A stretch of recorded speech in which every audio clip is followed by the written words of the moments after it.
Assalamualaikum warahmatullahi wabarakatuh.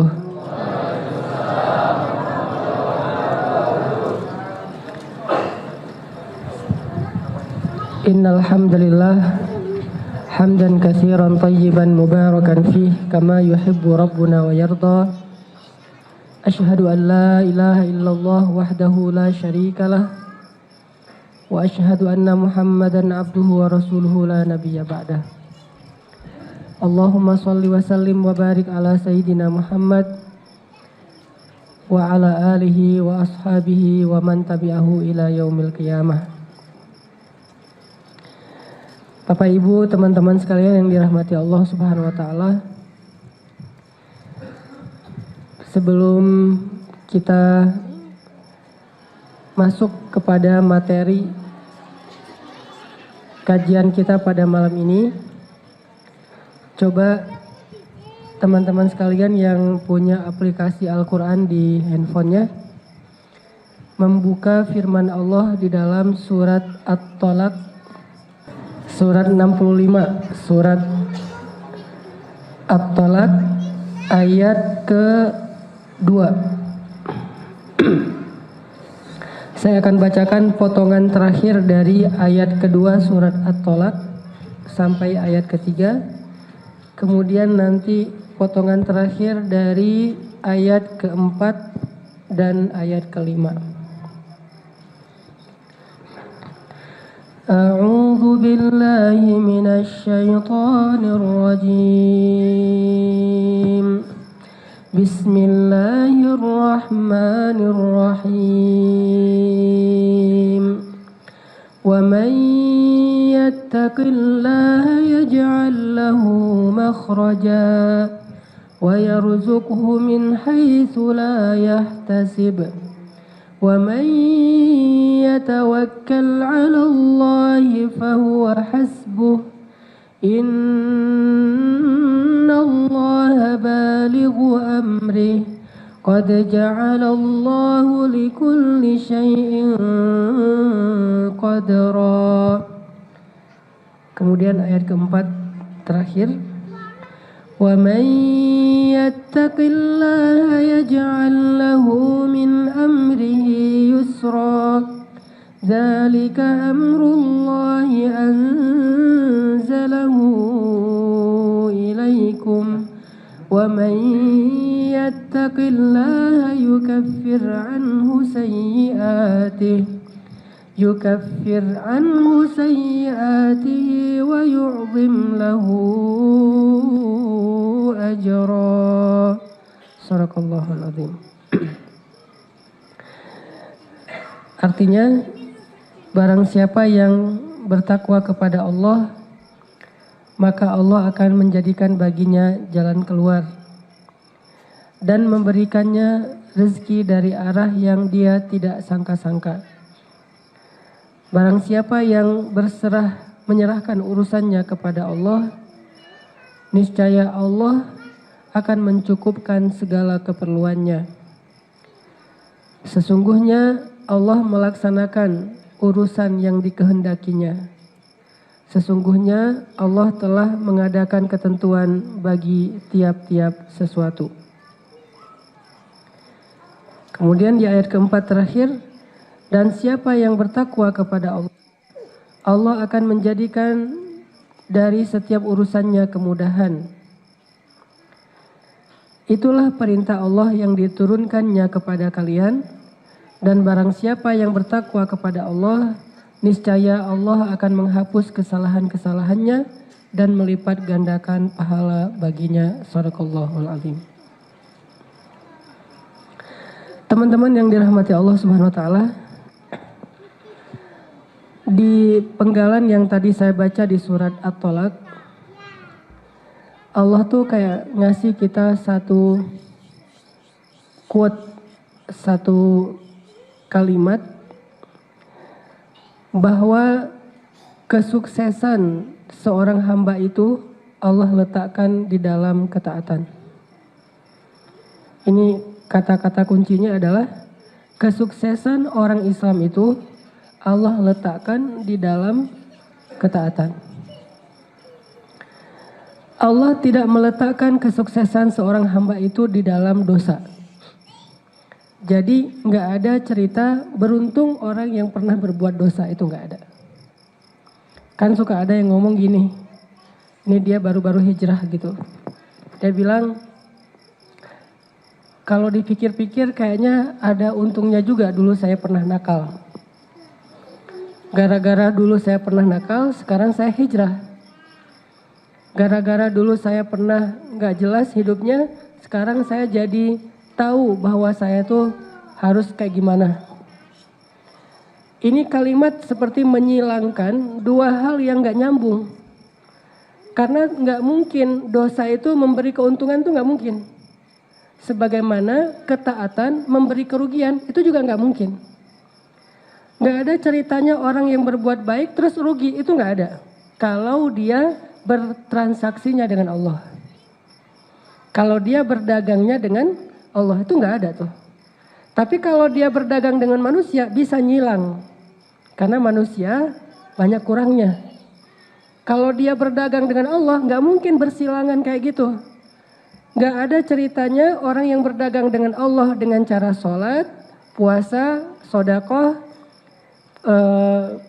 haji, tilawah, maafin orang lain, apapun kebaikan yang dia berharapnya kepada Allah balasannya, terus rugi gara-gara berbuat itu, nggak ada. Sebaliknya juga gitu, nggak ada ceritanya orang yang meninggalkan dosa, orang yang berbuat dosa, orang yang berzina, minum dan segala macam narkoba, terus dia untung gara-gara itu nggak ada. Kalau dia melihat rugi dan untung itu dari angle agama. Sehingga Allah Subhanahu wa taala berjanji bahwa Allah meletakkan keuntungan, meletakkan kesuksesan, meletakkan kebahagiaan hanya dalam ketaatan. Allah tidak meletakkan itu di tempat yang lain. Tidak ada kebahagiaan dalam kedurhakaan. Tidak ada kesenangan atau keuntungan di dalam dosa-dosa, di dalam maksiat, di dalam kekufuran, itu tidak ada. Allah hanya meletakkan semua kebaikan itu di dalam ketaatan. Sehingga Allah katakan barang siapa yang taat, Allah akan berikan bagi dia jalan keluar. Barang siapa yang taat, Allah kasih bagi dia rezeki yang tidak pernah terduga-duga. Barang siapa yang taat, Allah mudahkan urusan-urusannya. Barang siapa yang taat, Allah maafin kesalahan-kesalahannya. Dan itu tidak Allah pernah janjikan kepada orang yang berbuat dosa. Siapa yang berbuat dosa, Allah kasih jalan keluar. Kalau dia curang dalam berdagang, Allah kasih untung yang banyak. Itu nggak ada kaidah seperti itu. Tidak ada kaidah Allah berjanji kepada orang-orang yang curang dalam timbangan, dia akan memperoleh keuntungan 2 kali lipat. Nggak ada janji kayak gitu. Jadi mustahil kita mencari keuntungan, kebahagiaan, kesuksesan dengan cara melakukan hal yang Allah nggak suka. Itu mustahil. Dan inilah kaidah dasar dalam agama untuk membedakan hak dan batil. Untuk membedakan sesuatu yang baik atau sesuatu yang buruk. Sehingga tidak perlu kita merasa beruntung pernah menjadi jahat, beruntung pernah nakal, beruntung pernah bandel, beruntung pernah nggak jelas hidup kita, nggak ada beruntungnya. Tapi justru Ustadz, gara-gara saya dulu pernah nakal, sekarang saya jadi hijrah. Ya kalau kamu nggak nakal, mungkin hijrah kamu sekarang udah sampai di mana? Tetap tidak ada beruntungnya. Tapi hijrah yang sekarang beruntung, yang dulu nggak beruntung. Jadi yang perlu dia justru harusnya ucapkan bukan beruntung saya pernah nakal, nggak. Beruntung Ustadz, saya bisa hijrah padahal saya nakal banget dulu. Harusnya gitu. Kalau Allah nggak ngasih saya hidayah dan mati dalam keadaan masih banyak dosa, mungkin saya udah celaka dunia, celaka lagi nanti di akhirat. Jadi yang beruntung bukan pernah nggak jelas, beruntungnya justru sekarang alhamdulillah dapat hidayah. Ada orang ngomong gini teman-teman, lebih baik orang yang berbuat dosa lalu bertaubat daripada orang yang berbuat baik udah gitu sombong. Ini kalimat kayaknya benar nih. Tapi kalau kita teliti kata demi kata, ini keliru. Nggak ada cerita orang berbuat dosa lebih baik daripada orang yang berbuat baik. Terus kalimat yang benarnya apa? Lebih baik orang yang bertaubat dari dosa daripada orang yang sombong terhadap kebaikannya. Jadi taubat lebih baik daripada sombong, benar. Tapi dosa lebih baik daripada berbuat baik, itu nggak ada. Sederhana, kecil, tapi itu membuat sebuah persepsi di alam bawah sadar kita. Sehingga kadang-kadang kita kayak ngelihat begitu kita buat dosa, atau ada teman kita buat dosa, nganggap dia tuh belum tentu lebih buruk dari kamu yang sholat di masjid. Yang namanya bermaksiat atau berbuat dosa pasti lebih buruk daripada ibadah. Tapi yang sholat ini bisa aja nanti dia ternyata sombong. Berarti yang buruk bukan sholatnya, sombongnya. Yang buruk bukan ibadahnya, riyaknya. Dan ini buat dosa bisa aja nanti taubat. Berarti yang baik bukan dosanya, taubatnya. Artinya kebaikan tetap kebaikan, keburukan tetap keburukan. Dan kita dalam hal ini tidak dalam rangka pengen menjudge orang lain, hanya ingin membangun persepsi bahwa ternyata memang Allah menyediakan segala kebaikan itu dalam ketaatan. Allah menyediakan kebahagiaan itu hanya di dalam ketaatan. Jadi kalau kita pengen bahagia, belajar taat. Kalau kita pengen sukses, belajar taat. Kalau ketika kita udah belajar taat, hijrah ternyata ada masalah, jangan pernah mengsangkut pautkan antara masalah itu dengan ketaatan. Kayak orang suuzon gini, dia hijrah. Setelah hijrah, dia ngerasa hidupnya lebih sulit. Pendapatannya pas-pasan, rumah tangganya banyak masalah, kesehatannya sering terganggu. Ketika dia usaha ada aja penghalang. Udah gitu dia tiba-tiba suuzon, dia bilang, kayaknya Allah gak rela nih saya jadi orang baik. Ya, kayaknya Allah nih gak rela saya jadi orang benar. Dulu ketika saya gak benar, rezeki saya berlimpah. Semuanya gampang. Sekarang giliran saya pengen jadi orang benar, semuanya jadi susah. Mending saya balik lagi aja deh kayak dulu. Seolah-olah kebaikan yang dia lakukan sekarang itu membawa dia kepada keburukan. Ini kan ngilang nih. Gak mungkin itu terjadi. Terus apa hikmahnya setelah dia berhijrah, dia berusaha untuk baik, tiba-tiba rezekinya jadi susah, kehidupannya banyak masalah. Dia tidak perlu mengevaluasi kebaikannya. Dia hanya perlu mengevaluasi kekurangan-kekurangan lain yang mungkin belum dia perbaiki. Contoh, ada orang setelah keluar dari satu pekerjaan yang syubhat atau haram, tiba-tiba urusan penghasilannya jadi susah. Terus apa yang harus dia perbaiki? Bukan mengevaluasi, mempertanyakan apakah keputusan dia keluar meninggalkan pekerjaan haram itu sudah tepat atau enggak. Itu enggak perlu dipertanyakan. Yang perlu dipertanyakan, setelah dia mengambil keputusan itu, apakah dia masih semangat bekerja? Apakah dia masih semangat ikhtiar? Apakah dia masih semangat bersedekah? Apakah dia masih husnuzon kepada Allah?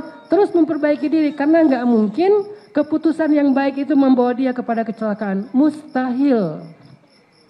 Termasuk mutusin.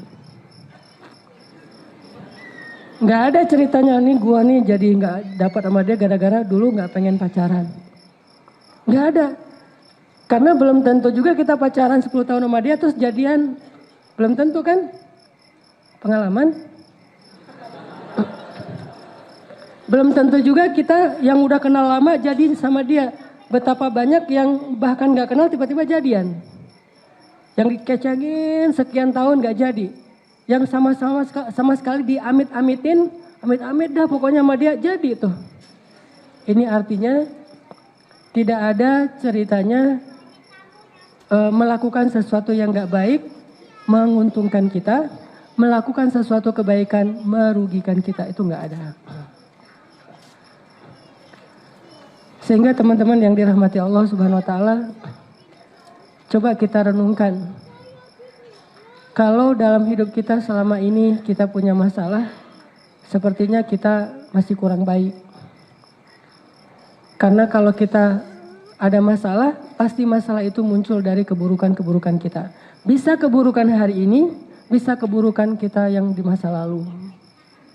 Nggak mungkin karena kebaikan, pasti keburukan. Keburukan hari ini atau keburukan kita di masa lalu. Tinggal kita mengevaluasi keburukan itu. List kesalahan kita yang harus kita perhatikan. Bukan list kebaikan. Lalu kita coba renungkan, kayaknya saya masih kurang baik nih. Ayo tingkatkan lagi kebaikan kita. Hubungan dengan Allah perbaikin lagi. Datang ke rumah Allah seringin lagi. Terutama di prime time. Apa prime time-nya? Subuh. Itu waktu favorit tuh. Mengangkat kedua tangan lebih lama lagi. Terutama di waktu yang Allah sendiri turun ke langit dunia. Udah gitu Allah bertanya, hal min dhi hajah, hal min taib. Ada enggak hambaku yang butuh sesuatu biar aku kasih? Ya Allah butuh. Allah tahu kan butuhnya apa? Ya tahu kamu, kalau kamu mah pasti jodoh. Gak mungkin yang lain. Kok Allah tahu? Jomblo. Apa sih masalah jomblo yang paling utama selain itu kan? Kita mah boleh lapar. Kita boleh lapar perut, kita boleh nggak jelas hidupnya, tapi hati harus terisi ya. Kalau itu udah ada, nggak makan juga nggak masalah. Yang penting siangnya makan, paginya doang yang enggak. Gitu. Nah ini teman-teman artinya kita coba perbaiki lagi hubungan kita dengan Allah. Dan jangan pernah ragu bahwa hubungan kita kalau semakin baik dengan Allah, hidup kita susah itu nggak ada. Nggak ada pasangannya kayak gitu tuh enggak. Makin baik hubungan kita dengan Allah, hidup kita makin mudah. Makanya ini sekedar inspirasi aja, saya baru juga dapat sharing dari seorang teman tadi. Beliau cerita dulu sebelum hijrah di sebuah pekerjaan yang enggak halal. Beliau ngerasa hidup beliau penghasilannya tuh kayak lancar gitu, banyak. Untung besar segala macam. Tapi setelah beliau hijrah, beliau ngerasa sekarang kenapa kok penghasilan saya jadi kayak berkurang Ustadz. Jadi malah susah, finansial saya tuh bermasalah Ustadz. Saya tanya, dulu sebelum hijrah emang ada masalah apa? Masalahnya sih saya punya hutang 47 miliar. Makanya saya hijrah. Tapi setelah saya hijrah kok saya penghasilannya jadi susah Ustadz, gak kayak dulu lancar. Saya balik tanya, memangnya dulu Bapak bagaimana disebut penghasilan lancar sementara hutangnya 47 miliar? Itu bukan penghasilan lancar, itu bukan rezeki, itu bukan keberlimpahan, itu minus 47 miliar. Sejak hijrah beliau ngerasa penghasilannya susah. Enggak, justru sejak hijrah penghasilan beliau mungkin gak bertambah, tapi minusnya nahan segitu aja, jangan nambah lagi gitu. Pelan-pelan berkurang minusnya. Jadi misalnya 20 miliar, 10 miliar, dan ini uang semua ini. Saya juga kaget, 47 miliar, langsung berhitung gitu. Beli kerupuk berapa misalnya, beli bakso, lumayan banyak kan ya. Orang sering salah paham, dia ngerasa bahwa dulu sebelum hijrah lancar, padahal nggak lancar penghasilannya, lancar hutangnya. Setelah berhijrah mungkin seret gitu, tapi hutangnya juga seret. Penghasilannya Allah akan perbaiki secara bertahap. Kayak orang sembuhnya pelan-pelan. Pertama mungkin hilang dulu panasnya, kemudian mulai hilang radangnya, kemudian mulai lemesnya hilang, udah agak sehat, bertahap. Artinya teman-teman gak mungkin bersilangan, sehingga kita coba belajar yakin. Wa may yattaqillah pasti yaj'al lahu makhraja. Jadi kalau kita berbuat baik, gak usah khawatir, kebaikan kita tuh gak bakalan sia-sia, gak bakalan. Berdoa gak bakalan sia-sia. Aduh, kayaknya sia-sia nih saya berdoa gak ada hasilnya, gak ada. Ini kayaknya rugi aja nih saya selalu berdoa ternyata gak ada perubahan, gak mungkin. Doa itu ibadah dan gak mungkin ibadah itu ngerugiin kita tuh gak mungkin. Terus mana hasilnya? Mungkin kita belum paham tentang fikih doa. Belum paham bukan tentang tata cara doanya. Hikmah bagaimana cara Allah mengabulkan doa. Dikabulkan pasti. Kalau gak ada penghalang. Mungkin salah satu penghalang doa yang dikabulkan kan makanan yang tidak halal kan ya. Salah satunya nih. Atau silaturahim terputus. Kalau nggak ada penghalang, doa kita pasti dikabulkan Allah. Cuman kita kadang terlalu memaksakan Allah mengabulkan seperti yang kita pengenin. Padahal bisa aja Allah ngabulinnya sesuatu yang lebih baik dari apa yang kita pengenin.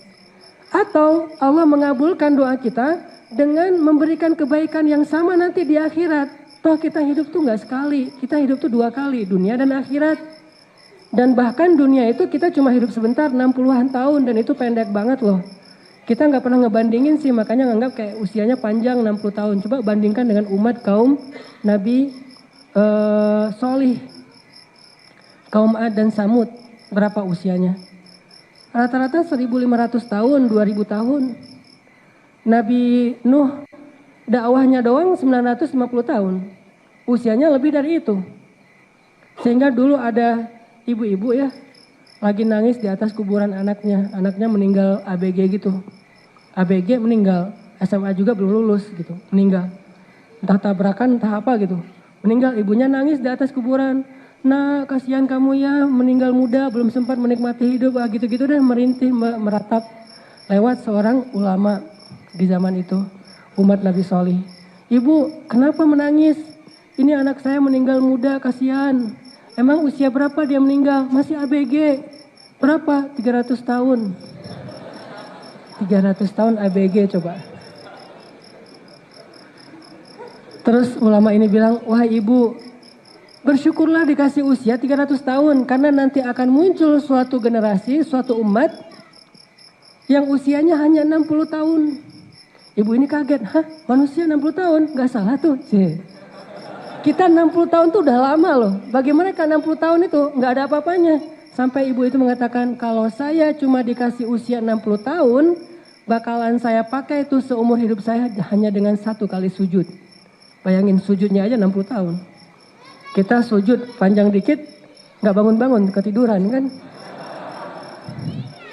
Sholat imamnya baca agak panjang dikit, berdiri sebelah kaki. Aduh pegel sebelah gantian gitu. Kayak orang sholat tarawih agak panjang dikit kan mulai batuk pojok sana, bersin pojok sana. Wah ada aja. Tiba-tiba banyak sakitnya. Umat Nabi Solih ibadahnya sujudnya doang 60 tahun. Bahkan Allah menciptakan malaikat setiap hari khusus tugasnya untuk sujud pada Allah. Jadi diciptain langsung sujud. Dan tidak bangkit dari sujudnya sampai hari kiamat. Berapa jumlahnya? Sehari 70.000 malaikat. Setiap hari Allah menciptakan 70.000 malaikat yang tugasnya itu untuk sujud. Memenuhi Baitul Ma'mur. Memenuhi langit dunia. Sehingga Baitul Ma'mur itu kata Nabi sesek luar biasa. Saking seseknya seandainya Baitul Ma'mur itu retak gara-gara dipenuhi malaikat. Maka retakan dari Baitul Ma'mur itu akan jatuh ke atas Ka'bah tepat. Penuh dengan para malaikat. Bayangin sehari 70.000. Dan satu malaikat itu ukurannya lebih besar daripada bumi. Bumi di hadapan para malaikat kayak bola kayak bola pingpong kali. Jibril doang. Satu Jibril ketika menyampaikan wahyu kepada Rasulullah. Itu kan Jibril dengan wujud aslinya tuh. Kemana Nabi ngelihat ke langit itu ada wajah Jibril. Di situ Jibril, di situ Jibril. Semuanya dipenuhi oleh Jibril. Nabi lari dipanggil sama Jibril, ya Muhammad. Jangan lari, saya Jibril, kamu Rasulullah. Nabi takut, karena gak kenal sama Jibril. Tiba-tiba di follow gitu kan sama Jibril. Wah ini siapa nih followersnya. Ngeri lagi followersnya, Jibril. Bayangin Allah menciptakan 70.000 malaikat yang tugasnya cuma untuk sujud. Jadi artinya kita hidup itu gak cuma di dunia, kita hidup 2 kali. Dunia dan akhirat. Dan adegan kehidupan akhirat yang kita tahu itu terlalu disingkat oleh kita. Padahal satu ayat itu kalau dibedah bisa sampai 100 bahkan 1000 tahun. Ada banyak sekali adegan-adegan di akhirat yang kita jarang memikirkannya. Dan adegan itu pasti akan kita lalui, kita jalani. Sehingga kalau doa kita nggak dikabulkan di dunia, nggak masalah, tetap kebaikan. Nanti kita dapatkan ketika di padang mahsyar. Misalnya, ya Allah, mudah-mudahan saya bisa punya kendaraan. Masa naik angkot terus? Masa jalan kaki terus? Pengen punya motor juga nggak apa-apa ya Allah. Makanya kalau minta jangan tanggung-tanggung. Mobil ya Allah. Atau nggak usah mobil, roda 3 juga nggak masalah. Bemo ya. Ya Allah saya pengen punya kendaraan. Doa pengen punya kendaraan. Ternyata qadarullah dalam sekian lama dia berdoa nggak punya kendaraan. Meninggal masih jalan kaki atau paling-paling sepeda ontel. Gak punya kendaraan bermotor. Apakah doa dia sia-sia? Enggak. Berarti kalau gak dikabulkan sejak dia hidup di dunia, nanti dia di surga tuh atau di padang mahsyar udah punya kendaraan. Kok tiba-tiba datang kayak Alphard gitu kan di padang mahsyar itu. dijemput gitu. Silakan Mas, nih apa nih kok ada Alphard di Padang Mahsyar gitu kan ya? Toyota. Kenapa nih kalau ada Alphard di Padang Mahsyar? Kan dulu Mas berdoa pengen punya Alphard. Ya udah karena nggak dikabulkan di dunia, dikabulkan di surga. Wah bener nih bener ya, udah jalan lancar tuh. Yang pasti dia dapat apa yang dia minta. Terus kenapa kita ragu-ragu minta sama Allah yang terbaik? Kalau nggak dapat di dunia ya dapat di akhirat, sama aja kan? Yang sama-sama hidup kok, malah di sana lebih butuh dari apa yang kita dapetin di dunia. Ya Allah, pengennya yang matanya lebar, alisnya bertaut, nyambung gitu, jadi satu. Alisnya bertaut ya Allah. Terus pipinya agak-agak kayak tirus gitu, jangan terlalu cabi. Kulitnya bening ya Allah gitu. Kalau perlu, kalau dia minum air kelihatan air ngalir. Spesifik kan, mintanya tuh keren banget. Saking kerennya, nggak ada yang kayak gitu di dunia. Makanya nggak dikabulkan, ternyata dikabulkannya di surga. Bidadari. Kamu sih mintanya terlalu keren, nggak ada di dunia, nyari-nyari juga. Mana nih yang kayak gini, nggak ada. Adanya di surga, ya udah berarti nggak dikabulin. Soalnya kriteria kayak gitu nggak ada di dunia. Kan Allah nggak akan ngasih kurang dari itu. Lebih dari itu ya, tapi kurang dari itu enggak. Ya udah, karena nggak yang kurang dari itu ada di dunia, tapi Allah nggak mau ngasihnya yang lebih. Berarti dikasihnya bidadari. Bangkit dari kubur, Assalamualaikum, hai. Mudah-mudahan sih masuk surga ya. Ditunggu di pintu surga. Assalamualaikum, salaman. Siapa Neng gitu? Mbak siapa? Hah, masa gak kenal sama istri sendiri? Hah, istri. Kapan kita weddingnya? Belum sih, sekarang kita lagi persiapan nih, ada WO-nya. WO-nya para malaikat gitu kan, mau bikin acara wedding di surga. Langsung kita dibawa ke Riyadh segala macam, lipstikan, warna-warni. Udah, terus yang jadi walinya Allah Subhanahu wa taala sendiri. Bukankah di dalam surga itu ada pernikahan? Baca deh hadis-hadis tentang surga. Bukan hanya sifat surga, tetapi orang yang ahli surga. Di surga juga ada mall. Dalam bahasa Al-Quran, dalam bahasa hadis disebut dengan suk kan. Suk itu kan pasar, bahasa modernnya mall. Dan mall itu one stop shopping. Kita masuk ke mall itu, keluarnya lebih keren daripada sebelum masuk. Berarti ada, kalau buat cewek itu ada pedikur, manikur, spa, segala macam lah. Dia masuk, wajahnya udah keren nih, keluar lebih keren daripada sebelum dia masuk mall. Udah di treatment seluruh tubuhnya. Mall. Artinya apa yang kita minta di dunia, kalau Allah nggak ngasih, nggak usah khawatir, nggak ada sia-sianya. Allah kasih nanti di akhirat. Ya Allah, pengen badannya lebih tinggi. Udah pull up segala macam, nambahnya cuma 1 senti. Udah setahun kayak gitu, ya Allah pengen badan lebih tinggi. Selalu ngelihat ke teman, kalau lagi foto pasti ngejinjit sendiri gitu. Ternyata sampai meninggal makin tua makin tawadu kan. Bukan makin nambah, makin berkurang. Emang fitrah manusia kayak gitu. Ya Allah kok nggak nambah malah berkurang. Kalau nggak dikabulkan di dunia, Allah kabulkan nanti di akhirat. Bukankah penduduk surga itu tinggi-tinggi? Berapa tingginya laki-laki surga? Setinggi Adam. Berapa tinggi Adam? Kata Nabi 80 hasta. Ini 1 hasta. Setengah meter, berarti 40 meter. Jangan bilang Adam itu raksasa. Kitanya yang hobbit. Emang kita kecil. Karena kata Nabi, ala surati, artinya fisik Adam itu ideal. Idealnya cowok tuh segitu. Pemain basket paling 2 meter ya. Ini 40 meter lah, dan itulah ideal. Jadi pemain basket jangan sombong, biasa aja lah dibandingkan Adam. Bahkan kadang-kadang kesenggol Adam juga nggak sadar. Berdiri sebelah Adam, apaan sih ini di bawah ternyata. Ada kita di situ. Jadi kita tuh nggak ada apa-apanya dibandingkan ciptaan Allah yang lain. Manusia aja ada yang keren seperti Adam. Terus usianya 2000 tahun, belum lagi nanti kalau kemampuan fisik yang gagahnya itu Musa kan yang paling terkenal. Saking gagahnya Musa sampai difitnah sama Bani Israel. Kan orang Israel ini suka fitnah dari dulu sampai sekarang sih. Suka fitnah, mereka ngeposting tuh. Viral juga waktu itu. Hashtagnya Musa penyakit kulit. Dituduh Musa itu punya penyakit kulit. Musa kudisan. Musa apa gitu. Viral aja di antara Bani Israel. Jangan dengan dekat-dekat sama Musa ntar ketularan. Akhirnya pada menjauh dari Musa. Allah belain di akhir surat Al-Ahzab. Bahwa Musa itu nggak penyakit kulit. Suatu hari Musa lagi mandi. Kayak di cerita-cerita hikayat gitu kan. Lagi mandi di sebuah oasis. Bajunya ditaruh di atas batu. Mandi cuma pakai celana karena badan kan nggak aurat. Pakai celana, bajunya ditaruh di atas batu. Mandi nih.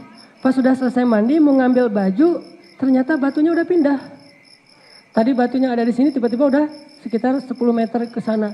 Musa harus berlari karena takut ketahuan badannya.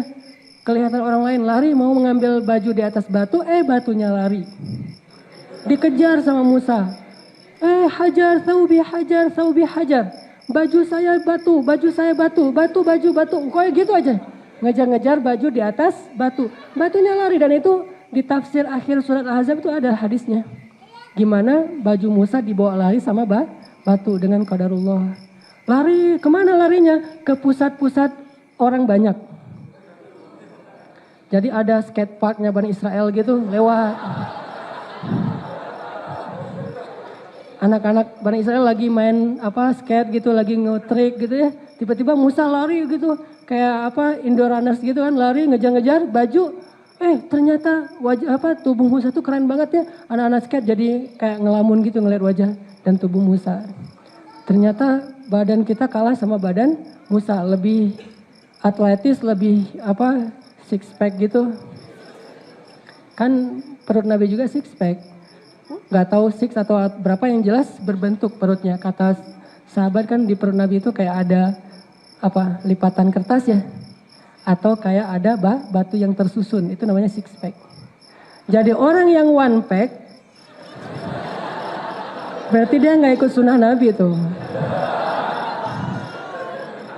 Kita harus belajar minimal 3 packs lah. Ya. Berbentuk kertas 3 packs, kalau gak bisa 6.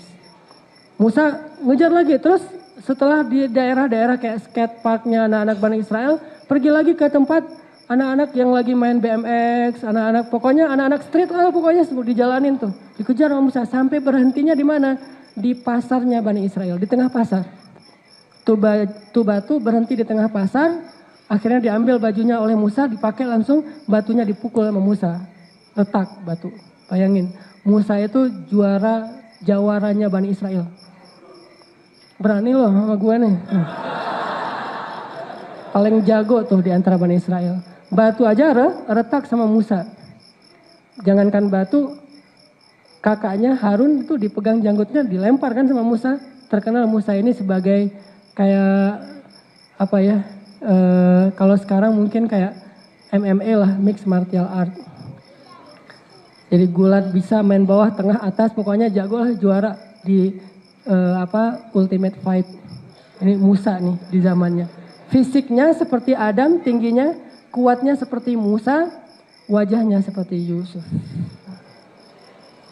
Kalau sekarang ngerasa wajah kita alhamdulillah tawadu banget. Nggak ada kesempatan untuk sombong gitu ya. Mending jadi kita bisa memilih mau sombong mau tawadu. Mending milih tawadu aja, apalagi nggak ada kesempatan. Ya udah saya emang kayak gini, kulitnya agak-agak dop gitu kan, eksotis. Terus wajahnya alhamdulillah, masya Allah. Berdoa, ya Allah saya pengen wajah seperti Yusuf. Kalau nggak dikabulkan, kita tinggal ngetes aja di dunia. Ada nggak orang ketika ngeliat wajah kita ngiris tangannya nggak berasa? Dikasih kayak pisau potong buah gitu, ngiris tangannya ngeliat wajah Yusuf. Mereka nggak berasa kalau tangannya sudah teriris dan mengeluarkan darah. Saking takjub terpana melihat wajah Yusuf. Itu gantengnya tuh di atas rata-rata. Mau Justin Bieber, Justin Timberlake, siapalah pokoknya nggak ada. Atau mau siapa itu tuh yang Arab teh? Ya gitu deh, artis-artis Eropa yang keren-keren, coba bandingin. Nih saya tanya sama cewek-cewek, pernah nggak cewek-cewek ngelihat artis Korea ngiris tangan nggak berasa? Nggak pernah kan? Berarti jauh lah dibandingkan Yusuf dan Yusuf yang ada di sini sekarang. Nanti dikabulkannya di surga. Wajahnya seperti Yusuf. Yang luar biasanya lagi, tingginya seperti Adam, Kekuatannya seperti Musa, wajahnya seperti Yusuf, akhlaknya seperti Muhammad Sallallahu Alaihi Wasallam. Akhlaknya seperti Rasulullah. Dan gak usah tanya lagi akhlak Rasul kayak gimana. Sebaik-baik akhlak manusia itu adalah Rasulullah SAW.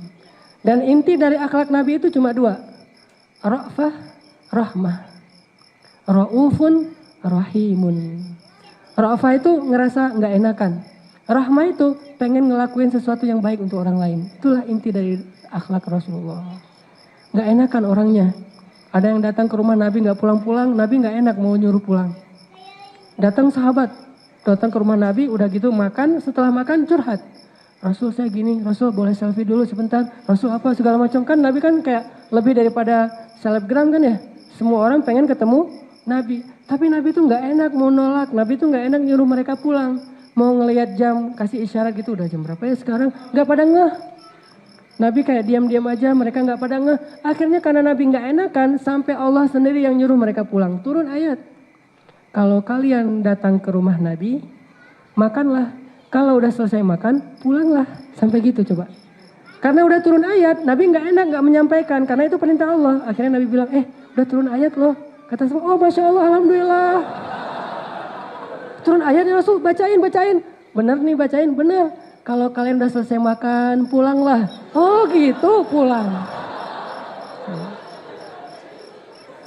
Akhlaknya seperti Rasulullah, akhlak yang luar biasa. Apalagi sebagai suami tuh, kalau pengen jadi suami romantis, jangan belajar cuma ngegombal. Romantis itu adalah akhlak. Kalau dia jadi belajar dari Rasulullah tentang akhlak, itu pasti jadi otomatis romantis. Bayangin Rasulullah ya, istrinya lagi ngambek bisa dibikin ketawa oleh Rasul.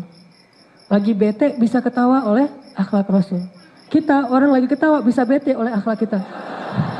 Lagi enak-enak ketawa nih tiba-tiba di bete gara-gara salah-salah ngomong kan. Kalau Rasul orang bete bisa ketawa, coba gimana mulianya akhlak beliau. Jadi jangan merasa diri udah hebat kalau belum bisa bikin orang bete tersenyum. Apalagi kalau orang lagi tersenyum tiba-tiba jadi bete. Bukankah sering pasangan kita, saya, belum kan? Bukankah sering cewek itu atau istri itu jadi bete gara-gara suaminya ngelakuin kesalahan. Udah gitu gak ngerasa lagi, salah saya apa? Gitu kan ya. Disuruh tidur di luar baru sadar, oh ya saya emang salah gitu. Rasulullah itu Aisyah lagi bete bisa dibikin ketawa. Aisyah lagi kayak marah gitu sama Rasul. Terus kata Aisyah, ya udah kalau gitu saya laporin aja ke ayah saya gitu, ke Abu Bakar. Dia lupa kalau Abu Bakar itu muridnya Rasul. Kiai sama muridnya kan gampang. Kamu apa? Ya Pak, ya. Lupa kalau Abu Bakar itu adalah muridnya Rasul. Saya laporin nih ke ayah saya. Kata Rasulullah, ya udah saya anterin ya. Malah nawarin anterin. Ya udah nggak apa-apa, anterin. Boncengan berdua naik onta. Sampai ke rumah Abu Bakar, duduk. Abu Bakar bilang, ya Rasulullah. Abu Bakar nggak peduli dengan anaknya. Ya Rasulullah ada apa? Kalau butuh sesuatu, utus aja orang biasa yang datang ke Rasul. Jangan Rasul datang ke saya jadi nggak enak nih Rasul. Gak apa-apa Abu Bakar, kita ada keperluan datang ke sini. Oh ya ada apa ya Rasulullah? Terus Rasulullah bilang ke Aisyah, Aisyah boleh saya ngomong dulu? Coba akhlak apa ini? Seorang Rasul yang mulia, yang di langit sangat dipuji-puji. Jadi selebgram langit banget, semuanya kangen sama Nabi. Allah aja muji-muji Rasul. Tiba-tiba seolah-olah minta izin ke istrinya mau ngomong. Boleh aku ngomong dulu wahai Aisyah? Jawaban Aisyah ngeri lagi tuh. Apa jawaban Aisyah? Boleh tapi jangan ngomong kecuali yang benar loh ya. Gitu ngomongnya coba. Jangan ngomong kecuali yang benar. Karena Aisyah lagi marah nih. Abu Bakar emosi. Karena merasa gak pantas Aisyah bicara kayak gitu di hadapan Rasulullah. Bukankah Allah sendiri yang mengatakan Rasulullah itu orang yang jujur? Orang yang la yantiqu anil hawa in huwa illa wahyun yuha. Kenapa Aisyah bilang jangan bicara kecuali kebenaran? Abu Bakar langsung ngedorong Aisyah. Ya Aisyah, ma'adallah ya Aisyah. Innalillah kalau bahasa kita. Bagaimana kamu mengatakan hal demikian di hadapan Rasulullah? Innahu Rasulullah. Dia itu Rasulullah ya Aisyah. Marah-marah Abu Bakar di hadapan Aisyah. Dilerai sama Rasulullah. Jadi Rasulullah menengahi di antara Abu Bakar dan Aisyah. Ya Abu Bakar. Rasulullah malah marah ke Abu Bakar. Bukan untuk ini kami datang ke sini supaya kamu marahi istri saya. Enggak, dia enggak salah, wahai Abu Bakar, kamu jangan marah-marah sama istri saya. Ya Rasulullah. Abu Bakar, maaf ya Rasulullah, itu keceplosan gitu ya. Terus Nabi di antara kedua orang itu tiba-tiba ngelihat ke belakang ke arah Aisyah dan bilang, tuh Aisyah lihat, aku kan ngebelain kamu kan. Akhirnya Aisyah, ya, udah gimana sekarang? Udah pulang aja daripada orang itu ngamuk lagi, pulang. Pulang ketawa-ketawa berdua. Abu Bakar yang jadi malah bingung sendiri gitu. Pulang, coba lihat akhlak Rasul. Tingginya setinggi Adam. Kekuatannya seperti Musa. Wajahnya seperti Yusuf. Akhlaknya seperti Rasulullah SAW. Jadi nggak mungkin kita berdoa yang keren-keren terus sia-sia. Nggak. Kalau nggak dikasih sekarang, dikasih nanti. Kalau nggak dikasih nanti, dikasih nanti di akhirat. Yang pasti dikasih sama Allah. Kebaikan tidak mungkin sia-sia.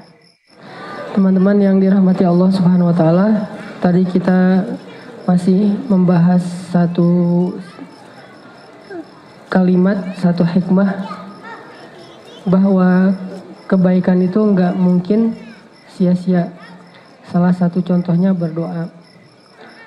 Mungkin contoh yang lain adalah kayak misalnya ada teman kita kalau lagi di sekolah pas ujian nyontek. Terus kitanya jujur. Kalau kita juga nyontek gitu. Nggak jujur kalau kita nggak nyontek. Jadi teman kita nyontek, kita nggak nyontek.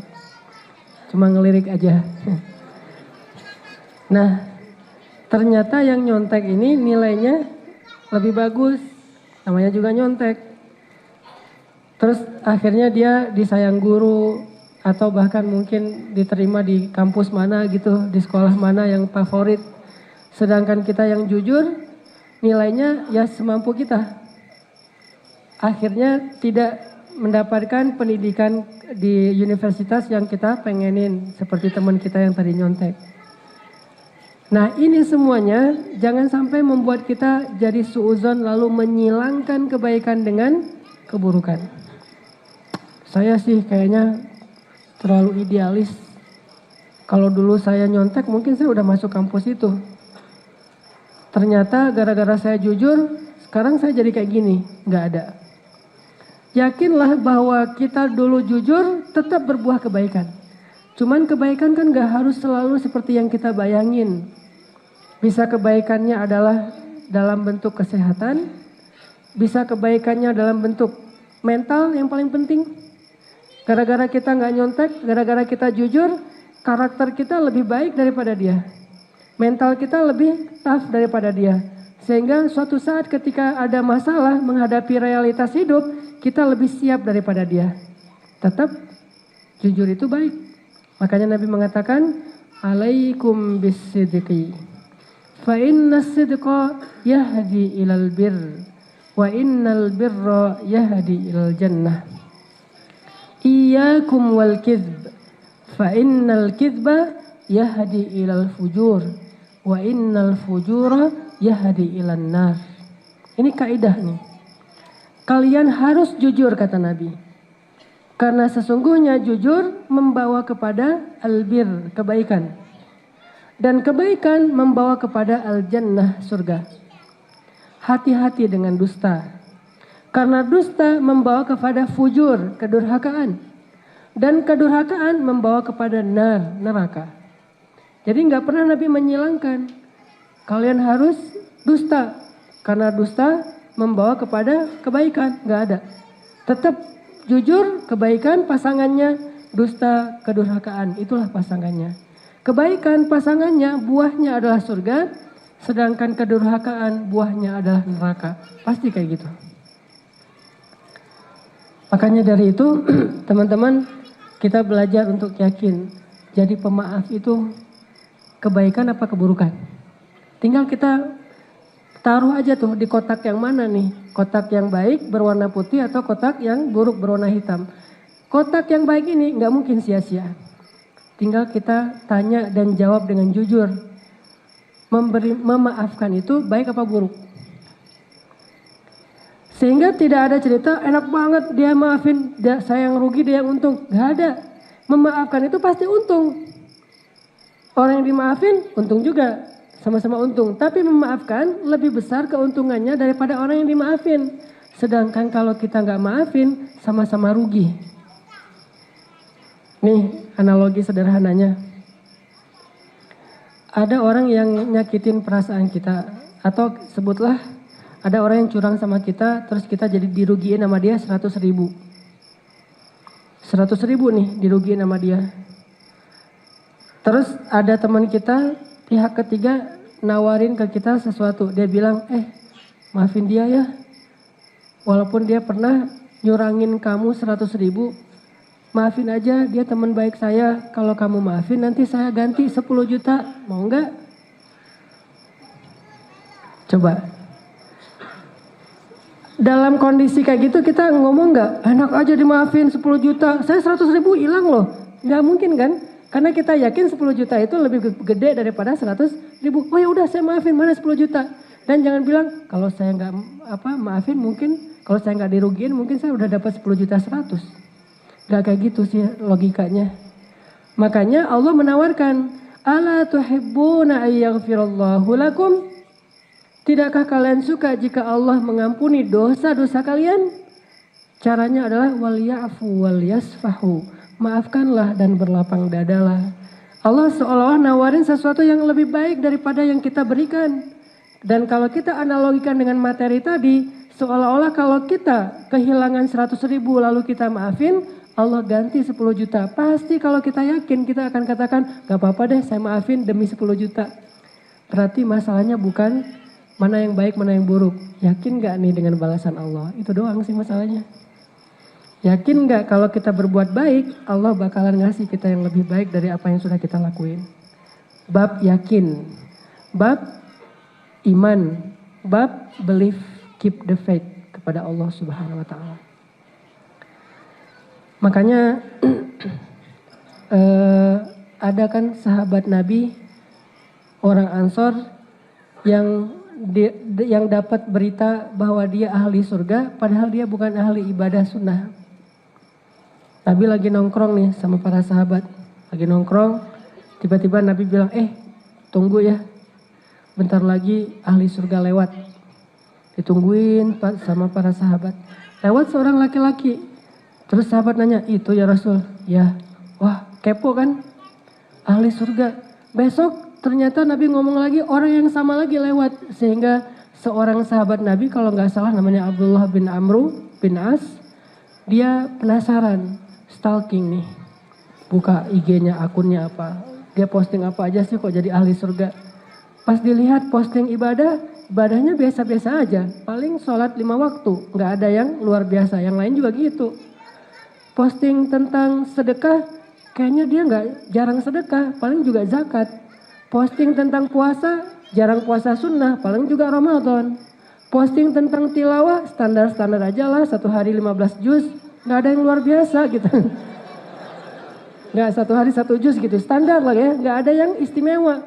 Akhirnya setelah di stalking semua amal soleh yang sunnah, kayaknya dia nggak ada yang istimewa. Terus kenapa jadi ahli surga? Lalu nanya langsung, DM. Kata Nabi kamu tuh ahli surga, tapi saya perhatiin postingan kamu biasa-biasa aja deh. Kenapanya followers kamu banyak? Kalau bahasa kita. Dia bilang, ya saya nggak ada yang istimewa, memang kayak gitu seperti yang kamu lihat di akun saya. Oh ya udah, kalau gitu saya unfollow aja ya. Entar dulu. Pas mau unfollow baru dijelasin.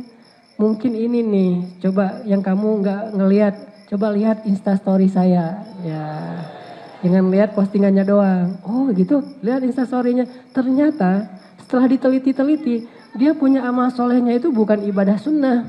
Kalau yang wajib gak usah diomongin lagi lah ya, udah pasti. Bukan yang sunnah, bukan tahajud, bukan puasa Senin Kamis, bukan sedekah, bukan tilawah yang banyak. Ternyata keistimewaan dia itu adalah hatinya bersih. Sariroh, amal yang tersembunyi, itu yang istimewa dari dia. Dia ibadahnya tuh bukan ibadah fisik, tapi ibadah hati, itu yang diibadahi. Gimana hatinya bersih? Dia tuh nggak pernah dengki sama orang. Temennya nikah duluan, alhamdulillah teman saya berkurang satu lagi yang jomblo gitu. reunian, tinggal dia sendiri yang datang dengan supir ojek, yang lain semuanya datang dengan pasangannya. Dia alhamdulillah ya kalian pada punya pasangan semua, hebat gitu tuh. Dan itu nggak lebay, nggak acting, benar-benar dia bahagia gitu. Kamu udah nikah, alhamdulillah, masya Allah, udah punya anak, masya Allah, lagi hamil, masya Allah. Pokoknya semuanya dia bahagia. Lah kamu gitu-gitu doang. Nggak pernah ngerasa dengki sama orang lain, hasad karena orang dapat nikmat, dia nggak. Ini orang yang bersih hatinya. Terus kalau ada orang yang bersalah kepada dia, dia doain malam hari, ya Allah maafin dia. Mungkin dia nggak sengaja, mungkin dia lupa, mungkin dia sekarang udah meminta ampun kepadamu. Ya Allah, saya juga udah memaafkan dia, maka maafkanlah. Ini orang beribadahnya ibadah batin, ibadah hati, sehingga masuk surga. Artinya apa? Artinya kadang-kadang kebaikan yang kita lakukan itu simple, sederhana, tetapi yang pasti nggak mungkin sia-sia. Bayangin dalam Islam itu indah banget, agama Islam itu. Beramal soleh, salah tetap berpahala. Kok bisa beramal soleh, salah tetap berpahala? Kalau salahnya itu karena nggak paham, nggak sengaja. Contoh hadis tentang ada orang yang bersedekah 3 kali salah. Dia sedekah, ya Allah malam ini saya pengen sedekah kepada orang yang pertama saya temuin di luar rumah. Keluar nih. Nemu orang lagi lari-lari gitu, terengah-engah, bentar dulu mas, nih sedekah buat kamu. Alhamdulillah, makasih ya pak, matur nuwun, pergi aja. Besok-besok jadi heboh gitu. Kata orang-orang di tetangganya, semalam ada pencuri dapat sedekah. Wah, ternyata salah ngasihnya ke pencuri. Malam kedua doa lagi, ya Allah semalam saya salah sedekahnya ke pencuri. Tahu gitu gak bakalan saya kasih. Mudah-mudahan malam ini benar ya Allah. Saya akan kasih sedekah buat orang pertama yang saya temuin di luar. Lagi lewat keluar tiba-tiba ngeliat cewek. Dandan gitu, saya lagi duduk. Mbak lagi ngapain? Enggak, lagi nunggu teman gitu. Ya udah ini buat mbak. Alhamdulillah masya Allah, nangis-nangis gitu. Pulang. Besok-besok tetangga ngomong, semalam seorang perempuan pezina dapat sedekah. Astagfirullahaladzim gitu. 2 kali salah. Malam ketiga doa lagi, ya Allah please. Kalau bisa malam ini benar nih sedekah, masa 2 kali sedekah salah mulu. Sedekah lagi. Pulang besok kata orang, semalam aneh. Ada orang kaya dapat sedekah. Kaya tapi dapat sedekah. Akhirnya malam keempat dia tidur, mimpi ditemuin malaikat. Dan mimpi orang soleh itu adalah salah satu di antara bagian kenabian, kebenaran. Dia mimpi ditemuin malaikat, kata malaikat, ya fulan jangan sedih. 3 kali kamu bersedekah, 3-tiganya berpahala. Sedekah kamu yang pertama ke pencuri, gara-gara itu dia tidak lagi jadi mencuri. Sadar, hijrah. Sedekah kamu kepada seorang perempuan yang berzina, gara-gara itu dia tidak perlu menjual tubuhnya dan berhenti berzina. Dan sedekah kamu yang ketiga ke orang yang kaya raya dan kikir, gara-gara itu dia jadi sadar sehingga sekarang jadi dermawan. Ini nanti ada di dalam bab innamal a'malu binniyat, keutamaan niat yang ikhlas karena Allah SWT. Jadi salah aja tetap berpahala, apalagi benar coba. Itulah kebaikan. Kita salah zikir aja tetap berpahala, yang pernah saya sebut-sebut. Kayak kita berzikir yang diajarin sama Pak Kiai, subhanallahi wa bihamdih, subhanallahil azim. Berarti berat timbangannya nanti di padang mahsyar. Ternyata di rumah lupa, kebalik. Subhanallahil azimi wa bihamdih, dibalik. Kalau terbalik nggak sengaja, pahalanya tetap dapat, cuman beda. Kalau dia baca yang benar, bukan yang benar, yang pertama, berarti dia dapat timbangan yang berat kebaikannya nanti di akhirat, di padang mahsyar. Kalau dia ngucapin yang kedua karena nggak sengaja, keliru, maka setiap kali dia mengatakan itu, Allah tanam 1 pohon kurma untuknya di dalam surga. Salah zikir aja ditanemin pohon kurma. Dan pohon kurma itu dia berjalan 100 tahun di bawah pohon itu. Belum keluar dari naungannya saking gedenya pohon kurma.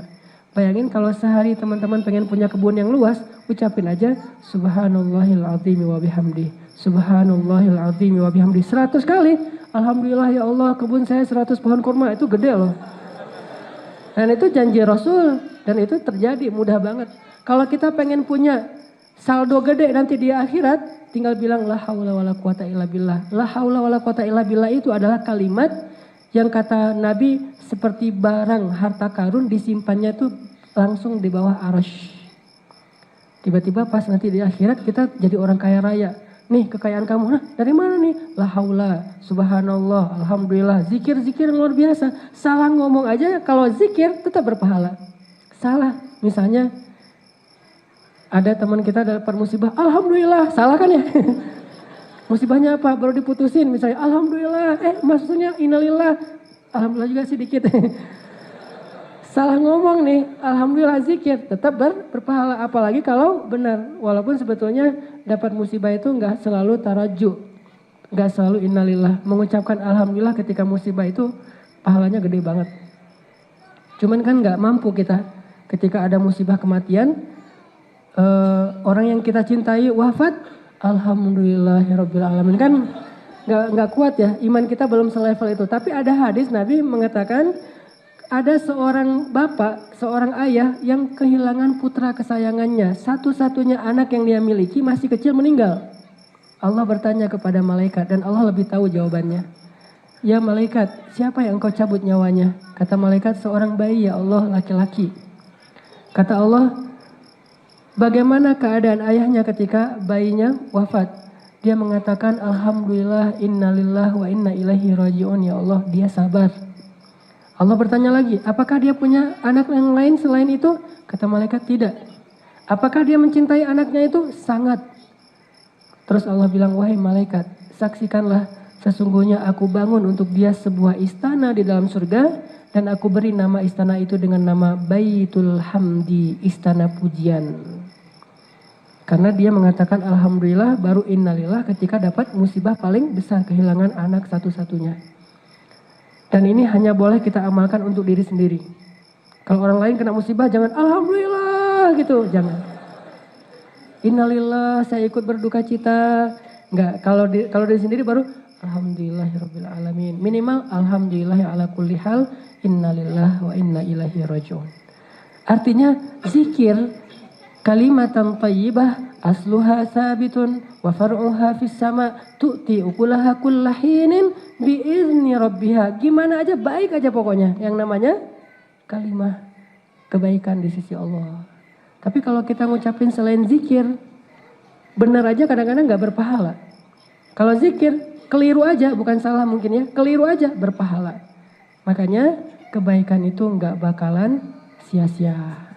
Akhlak mulia itu gak bakalan sia-sia. Tersenyum itu kebaikan. Jadi gak usah pelit untuk tersenyum. Gak usah perhitungan. Senyum gak ya. Kecuali kepada yang bukan muhrim lawan jenis. Kalau sesama laki-laki, senyum itu gak usah perhitungan. Malas lah senyum sama dia. Gak usah, karena gak akan rugi kita tersenyum kepada orang lain. Apalagi cuma gara-gara beda mazhab. Masa gak mau senyum? Yang satu kunut, yang satu gak kunut. Gak mau senyuman. Ini agak-agak aneh menurut saya nih. Hanya gara-gara masalah kunut dan gak kunut jadi gak senyum. Hanya gara-gara tarawihnya 2, 3 dan 11 jadi gak saling senyum. Bukankah Rasulullah menyikapi perbedaan itu dengan senyum? Perbedaan pendapat teman-teman, by the way, itu udah ada sejak zaman Nabi loh. Bukan zaman kita doang, zaman Nabi itu udah ada perbedaan pendapat. Salah satunya 2 sahabat yang musafir terus masuk waktu sholat tapi gak ada air. Akhirnya mereka tayamum kan, tayamum sholat. Udah selesai sholat, jalan nih, nemu air. Ikhtilaf. Yang satu bilang, kita harus sholat lagi nih dengan berwudu. Soalnya tadi gak ada air, kita tayamum, jadi batal kalau udah ada air. Yang kedua mengatakan, enggak dong, tayamum juga sah karena debu itu alat bersuci kedua setelah air. Rame, tapi kan sekarang ada air. Tapi kan yang penting tadi udah ngelakuin sholat sesuai dengan keadaannya. Akhirnya satu sholat lagi, yang satu lagi nungguin. Kalau kita nungguin mungkin ngechat, update status, ngelihat Instagram siapa yang lagi posting, kayak gitu ya. Nungguin aja pokoknya. Selesai perjalanan pulang, lapor ke Rasulullah. Ya Rasul, kami tadi ada masalah di jalan. Diceritain. Apa komen Nabi? Nabi mengatakan, kamu yang sholatnya cuma sekali dengan tayamum, asobeta, kamu sudah tepat. Kalau kita kan buru-buru membandingkan, kalau tepat berarti keliru kan? Ternyata enggak. Sedangkan kamu yang sholatnya 2 kali, tayamum dan berwudu, maka kamu mendapatkan ajrun marratain, dapat 2 pahala. Nabi tersenyum. Jadi kalau kita ngelihat perbedaan pendapat gak tersenyum, berarti kita bid'ah. Ada, lebarannya kapan nih? Sabtu apa Minggu? Yang satu Sabtu, yang satu Minggu. Sunnah. Ini gimana nih, mau kunut atau enggak? Senyumin aja dulu. Tinggal setelah itu kita memilih yang mana yang paling kita yakini, tetapi tetap senyum. Ini gimana nih, mau tahlilan apa enggak tahlilan? Doa sendiri-sendiri aja. Yang mah enggak, yang penting kita mengambil yang kita yakini, udah gitu senyum. Toh dua-duanya juga ada ulama yang sudah membahas bahsul masail atau fikih-fikihnya masing-masing. Akhlak, jadi nggak ada ruginya tersenyum. Masa senyum milih-milih, ngeliat dulu wajahnya nih kira-kira ada mirip-mirip dengan golongan saya nggak nih baru tersenyum. Nggak kayak gitu. Itu akhlak. Makanya teman-teman, nggak ada sia-sianya berbuat baik. Nggak ada sia-sianya kita maafin orang lain. Nggak ada sia-sianya kita ikhtiar. Mencoba datang ke rumah dia, ditolak. Datang lagi ke rumah dia, ditolak. Datang lagi ke rumah dia. Nggak usah ganti-ganti rumah, itu aja dulu. Sampai dia nggak kuat lagi nolak, akhirnya diterima. Ya udah deh, sekarang jadi aja. Oh, jadi benar Pak, nih saya diterima, benar. Oh, kenapa pertimbangannya Pak? Saya capek nolak. Ternyata gara-gara capek nolak diterima. Alhamdulillah jadian kan. Nggak ada sia-sia. Kayak Julaibib, dia datang ditolak semuanya, akhirnya ke masjid. Dan kalau kita punya masalah, masjid itu adalah tempat paling baik untuk kita datang. Kata sahabat, annan nabiyya idza hasibahul amr fazi'a ila shalah. Nabi itu kalau ada masalah dikit salat. Ada masalah dikit salat. Salat apa namanya? Kalau kita nyebutnya salat hajat. Boleh juga disebutin misalnya kayak salat ada maunya atau salat request gitu kan ya, ada keinginan salat. Atau salat galau. Apa itu? Istikharah. Dan by the way teman-teman, sholat galau ini, sholat istikharah ini hanya berlaku untuk dua pilihan yang sama-sama baik ya. Jangan yang satu halal, yang satu haram istikharah. Gak perlu itu. Jelas-jelas ini halal, yang ini haram. Gak perlu istikharah, pilih yang halal. Tapi kalau dua-duanya halal, dua-duanya baik, bingung nih yang mana nih. Yang satu hafal 30 juz, satu lagi hafal juz 30. Gimana ya? Ya udah. Istikharah. Karena dua-duanya juga solehah pengen ngafal Quran. Yang juz 30 hafal, yang 30 juz pengennya sih gitu, tapi baru mulai menghafal. Baru juz 30 juga. Istikharah. Nabi itu ada masalah dikit sholat, ada masalah dikit sholat. Sehingga ketika selesai sholat hati jadi lebih tenang, menyelesaikan masalah itu dengan otak yang dingin. Sampai Nabi pernah ada masalah dengan keluarganya, ke masjid sholat, turun ayat surat At-Tahrim yang menegur istri-istri beliau. Kalau kalian gak minta maaf sama Nabi dan memperbaiki urusan kalian, akan Allah ceraikan kalian dengan Nabi baik-baik. Udah gitu diganti untuk Nabi perempuan yang lebih solehah, lebih cantik, lebih perawan dari kalian. Datangkan pertolongan dengan datang kepada Allah. Gak sia-sia.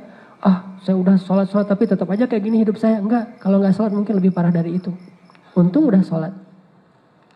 Kayak ada orang yang tadi saya bilang justru gara-gara sholat jadi kehilangan sendal. Mungkin kalau nggak dia sholat kehilangan motor kali. Untung gara-gara sholat cuma hilang sendal. Tetap nggak mungkin kebaikan itu membawa kita kepada keburukan, tuh nggak mungkin. Mustahil banget, dan kita harus buang itu dari hati kita. Nggak ada persilangan antara baik dan buruk. Tetap jalannya sendiri-sendiri berbeda. Hak dan batil, nur dan zulumat, nggak ketemu. Kita dengan keluarga kita ngalah, sabar, itu nggak mungkin sia-sia. Dengan orang tua kita berbakti, enak aja orang tua saya itu mentelantarkan saya dari kecil, nggak disekolahin, nggak dikasih makan. Atau mungkin kita pernah sakit hati sama orang tua tentang masa lalu, nggak mungkin berbakti kepada orang tua kita itu sia-sia. Terus apa hasilnya? Ngapain saya berbuat baik kepada dia? Jangan berbuat baik karena kita berdagang dengan makhluk. Sehingga kita harus melihat orangnya dulu. Pantas nggak kita berbuat baik ke dia? Enggak. Berbuat baiklah karena kita berdagang dengan pemilik alam semesta, Allah Subhanahu wa taala. Terserah makhluknya siapa. Mau dia ayah yang mungkin jadi teladan kita, mau dia ayah yang mengecewain kita, yang jelas Allah suruh berbuat baiklah kepada orang tua. Ya udah kita berbuat baik dan itu nggak bakalan sia-sia. Setidaknya itu akan ditiru oleh anak kita. Anak kita belajar berbakti kepada orang tua dari gimana sikap kita kepada kakeknya anak kita.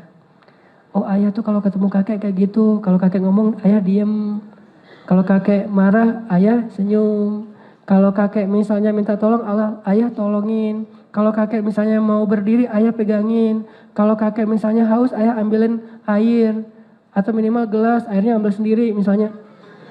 Itu ditiru oleh anak-anak kita, oh berarti kayak gini harusnya ke orang tua. Dan al-jaza min jinsil amal, itu kaidah. Balasan tergantung jenis amal. Kalau kita berbuat baik ke orang tua, berarti balasannya anak kita akan berbuat baik kepada kita.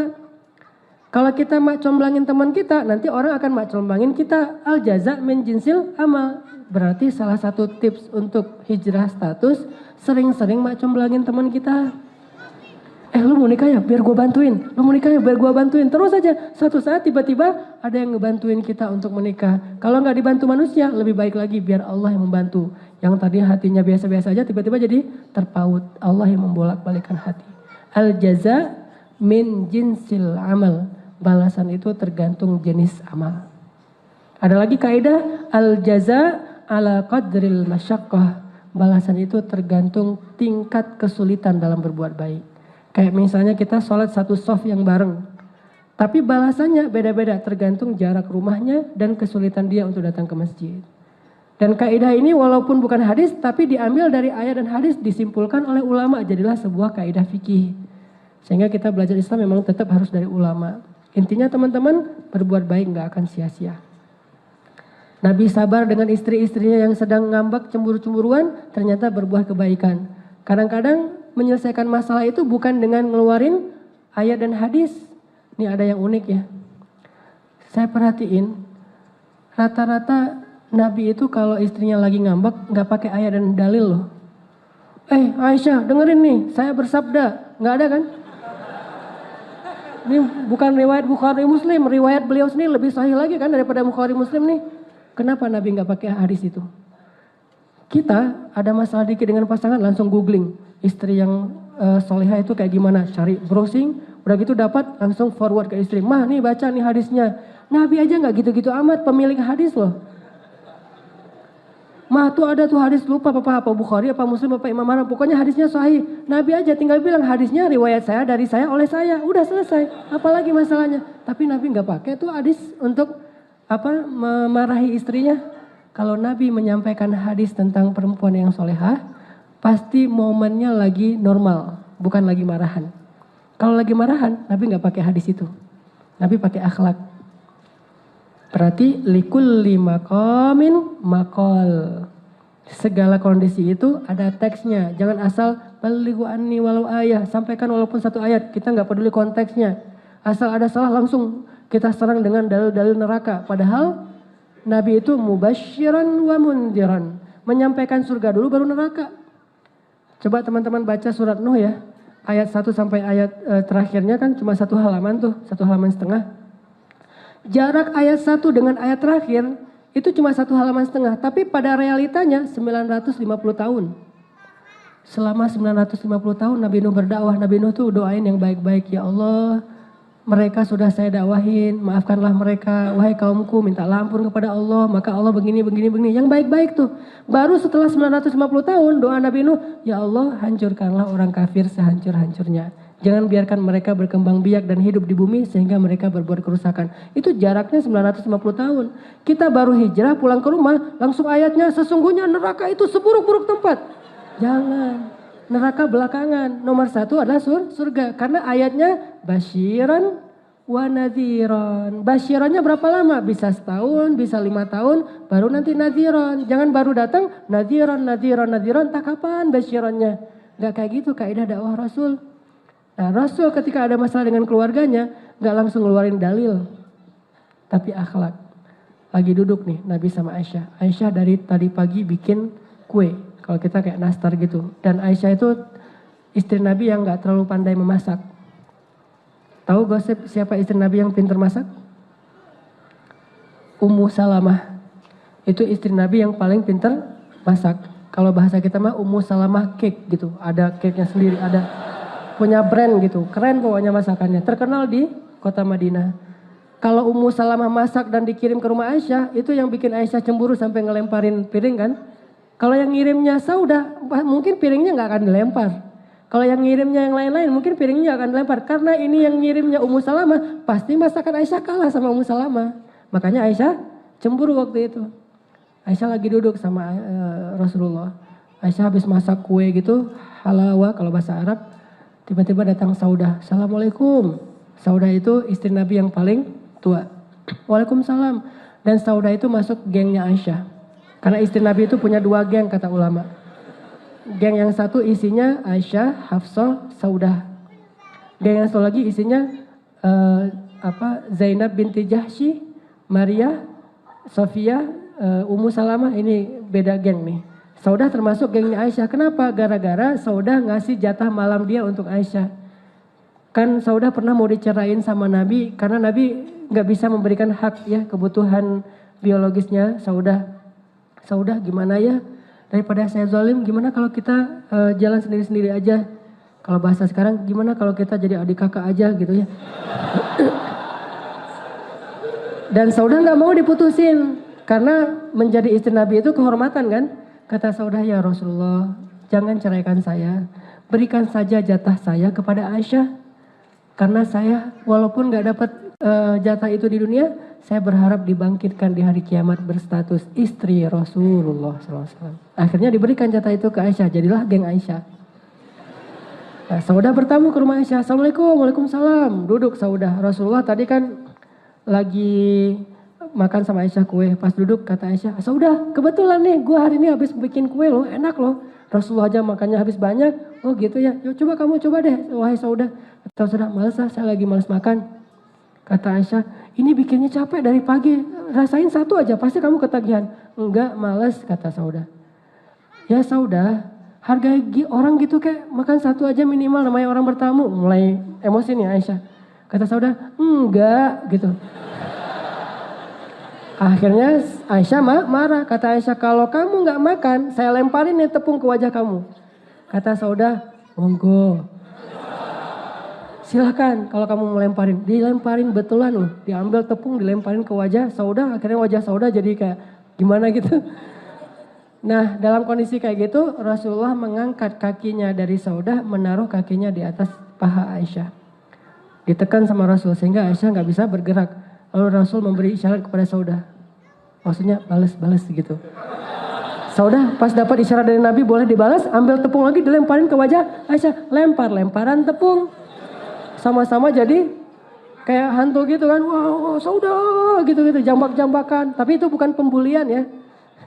Kalau pembulian mah sekarang. Dulu bercandanya kayak gitu, lempar-lemparan tepung. Tiba-tiba terdengar suara tamu. Assalamualaikum. Ternyata jawara Quraisy Umar. Assalamualaikum. Waalaikumsalam. Langsung ngacir lari tuh 2 cewek masuk ke dalam kamar. Umar masuk ngelihat rumah Nabi berantakan tapi mau komen gak enak gitu, diam aja lah. Nabi senyum-senyum. Nabi itu orangnya enjoy gitu, no hard feeling, jadi easy going banget orangnya. Ada masalah bisa diselesaikan dengan easy going. Senyum-senyum Nabi teh. Terus Umar nanya, ya Rasul ada apa kok senyum-senyum dan kenapa berantakan? Terus kata Rasul, itu tuh 2 cewek lucu kata Rasul. Ah, lucu kenapa Rasul? Tadi mereka lagi marah-marahan, lempar-lemparan tepung sampai berantakan gini. Begitu dengar suara Umar bin Khattab, langsung pada ngacir masuk ke kamar, takut kali sama Umar. Umar merasa gak enak hati.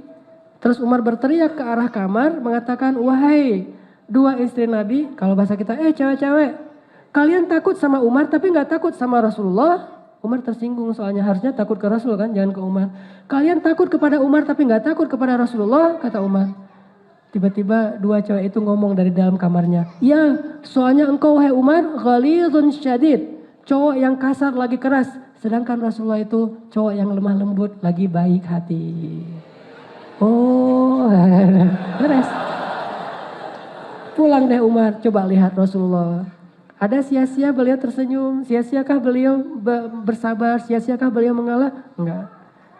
Artinya coba belajar juga. Selain sunnah-sunnah dalam bentuk teks dari Rasulullah, kita coba belajar sunnah dalam bentuk akhlak. Dan itu keren-keren loh. Kalau saya malah kadang-kadang suka iseng ngumpulin hadis-hadis main. Ternyata Rasulullah itu punya kendaraan macam-macam. Kalau lagi off-road naiknya onta. Kalau lagi di jalan tol naiknya kuda.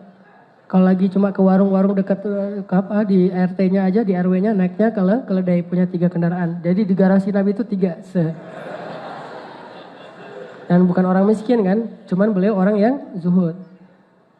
Kuda, onta, dan keledai. Terus Nabi itu by the way senang hiking. Kalau Nabi hiking, salah satu gunung favoritnya tuh Jabal Uhud. Pernah Nabi hiking bertiga, satu geng berempat. Rasulullah, Abu Bakar, Umar, Utsman. Naik ke Gunung Uhud. Gunungnya bergetar karena gak rela lagi tuh dinaikin orang. Apaan siapa sini? Gitu-gitu gunungnya teh. Wah getar, terus Nabi duduk. Kata Nabi, Nabi itu kan dengan alam dekat banget ya. Kalau kita dengan alam kan buang sampah sembarangan. Kalau Nabi dengan alam tuh dekat, jadi kayak makhluk hidup, ngomong nama gunung. Kata Nabi, di atas kamu itu Rasulullah, As-Siddiq dan Asy-Syahidan. Yang di atas kamu itu seorang Rasul, seorang As-Siddiq yaitu Abu Bakar dan dua orang yang matinya syahid, terbunuh. Ini serem juga sih beritanya, Umar jadi bakalan tahu suatu saat dia akan dibunuh. Akhirnya gunungnya, oh Rasulullah toh, ya udahlah diam aja. Senang dia dinaikin Rasulullah. Nabi berarti suka hiking. Nabi suka kayak touring jauh-jauh gitu. Kalau lagi touring, ngelewatin satu gunung, Nabi ngomong sama gunung itu. Pernah ada kalau nggak salah Gunung Jamdan, lagi touring bareng teman-teman rame itu. Lewat Gunung Jamdan, pada serem, soalnya daerah situ angker katanya, banyak penunggunya. Rasul, lewat jalan lain dong, jangan jalan itu serem amat sih, kata sahabat-sahabat, tenang aja. Pas udah lewat, kata Nabi, Jamdan, Jabalun, sabaqal mufarridun. Jamdan itu gunung yang mengalahkan mufarridin. Para sahabat nanya, mal mufarridin, apa itu mufarridun? Mufarridun itu adalah orang yang paling banyak berzikir kepada Allah. Artinya gunung ini lebih jago berzikir, lebih banyak berzikir daripada ahli zikir. Jadi Nabi kenal gitu alam, yang ini nih kayak gini, pohon ini kayak gini. Sampai ada pohon kayu yang didudukin sama Nabi nangis. Nabi ngomong berdiri aja gak duduk-duduk, dia nungguin kok Nabi gak duduk-duduk sih, nangis akhirnya. Kedengaran seperti suara bayi menangis, para sahabat nanya-nanya mana bayinya. Nabi tahu diusap-usap sama Nabi, ya udah saya duduk, diam dia. Kata Nabi kalau saya gak duduk di atasnya, kalian akan mendengar dia menangis sampai hari kiamat. Kehidupan Rasulullah itu luar biasa. Coba baca deh. Mungkin salah satu bacaan yang gak bakalan ngebosanin itu baca sirah Rasul. Saya tuh senang banget baca sirah Rasul. Cuman memang referensi sirah berbahasa Indonesia sedikit. Rata-rata masih berbahasa Arab. Mungkin iseng-iseng coba deh belajar bahasa Arab. Kalau ditanya ngapain lo belajar bahasa Arab mau jadi TKI? Enggak sih, pengen belajar Al-Quran dan hadis. Karena bahasa Arab itu bukan untuk jadi TKI. Dan itu akan dapat banyak banget info yang kita nggak dapetin dengan bahasa Indonesia. Kan yang diterjemahin baru sedikit. Sehingga kalau kita baca, saya kalau lagi baca sirah itu lebih seru daripada baca Harry Potter atau Lord of the Ring. Atau cerita-cerita Hobbit yang nggak jelas gitu kan. Ini baca cerita Rasulullah luar biasa loh. Apalagi sirah. Karena sirah itu kayak ngebaca live-nya kehidupan Nabi. Bukan cuma sekedar hadis-hadis yang sifatnya teori, ibadah. Kalau itu kan agak berat tuh, tapi kalau baca sirah luar biasa. Dan itu lagi-lagi kebaikan yang gak sia-sia. Kalau gak bisa baca bukunya, males pakai buku, ya udah download di YouTube misalnya. Download dulu yang offline-nya, nanti tinggal dengerin. Kan ceramah banyak sekarang di YouTube ustadz-ustadz yang ilmunya luar biasa. Kiai-kiai yang ilmunya fakih, nah kita dengerin terutama bab sirah. Insya Allah itu gak akan sia-sia. Kalau kita lagi galau, kita bersyair, walaupun gak semua syair itu haram menurut apa yang saya pahami, tapi tetap yang lebih baik itu adalah mendengarkan nasihat. Lagi galau misalnya dengar lagu nih, boleh-boleh aja kalau lagunya gak berlebihan. Tapi kalau kadang-kadang lagi galau dengerin lagu yang galau juga. Kau hancurkan hatiku, hancurkan kan tadinya sih kita gak hancur hatinya, tiba-tiba kenapa ya hati saya rasanya hancur gara-gara lagunya juga hancur gitu. Tapi kalau kita dengar nasihat ulama, kita baca sirah Rasul, saya yakin gak mungkin sia-sia. Waktu saya tadi dari jam habis zuhur sampai asar saya baca buku sirah nyesel. Gak ada tuh. Karena ketika kita baca buku sirah, habis itu kita langsung dapat semangat luar biasa. Giroh beramal salehnya luar biasa. Giroh hidupnya luar biasa. Makanya istiqomahlah dalam kebaikan. Karena kebaikan itu gak mungkin ngerugiin kita insya Allah. Itu yang bisa saya sampaikan teman-teman. Mudah-mudahan ini jadi booster buat kita beramal solih. Maafkan saya kalau ada salah-salah kata. Dan saya selalu sempatkan di akhir ceramah, yuk kita saling menghargai sesama kaum muslimin. Jangan saling menjudge. Toh kita sama-sama awam, lagi sama-sama belajar kan. Belum tentu yang kita bilang gak ada hadisnya benar-benar gak ada hadis. Bisa jadi kita aja yang belum baca hadisnya. Kan jumlah hadis itu banyak banget. Yang dihafal Imam Bukhari aja ada berapa? 300.000 hadis. Siapa dari kita yang pernah khatam 300.000 hadis? Belum pernah kan? Jadi kita gak bisa bilang itu gak ada hadisnya. Orang kita belum pernah khatam. Saya gak tahu hadisnya, itu boleh. Tapi kalau gak ada, belum tentu gak ada. Bisa jadi ada, kita aja belum baca. Yang dihafal Imam Ahmad 1.000.000 hadis. Yang kita hafal innamal a'malu binniyat. Dari dulu sampai sekarang itu. Dan itu belum 1 hadis, baru 1/3 hadis loh. Baru 1/3 hadis. Jadi nggak bisa kita bilang oh nggak ada. Kita jaga, kita saling menghargai. Kembalikan aja kepada para ulama. Di sini ada kiai, di sini ada ustadz. Tinggal kita memilih yang mana yang paling kita yakin sambil kita menghargai orang lain yang mungkin berbeda pemahaman fikihnya. Toh masih sama-sama Islam. Sehingga mudah-mudahan ada cita-cita dakwah lain yang lebih penting daripada memperdebatkan urusan fikih di antara kita. Karena nasib kaum muslimin hari ini, lihat Suriah, lihat hari ini Palestina, itu jauh lebih penting untuk kita bahas dan kita lakukan sesuatu. Minimal nyumbang, minimal berdoa, dan mudah-mudahan dengan kayak gitu ada langkah konkret dari pemerintah untuk membantu Palestina secara politik, bukan hanya sekedar ucapan-ucapan resmi. Dengan demikian insya Allah kita tidak lagi disibukkan dengan perang-perang di pinggir, tapi disibukkan dengan hal-hal yang lebih berefek kebaikan. Itu mari kita tutup dengan muhasabah dan di akhir kita berdoa untuk saudara kita di Suriah, Palestina, Irak, Yaman, Rohingya, Somalia dan di seluruh dunia.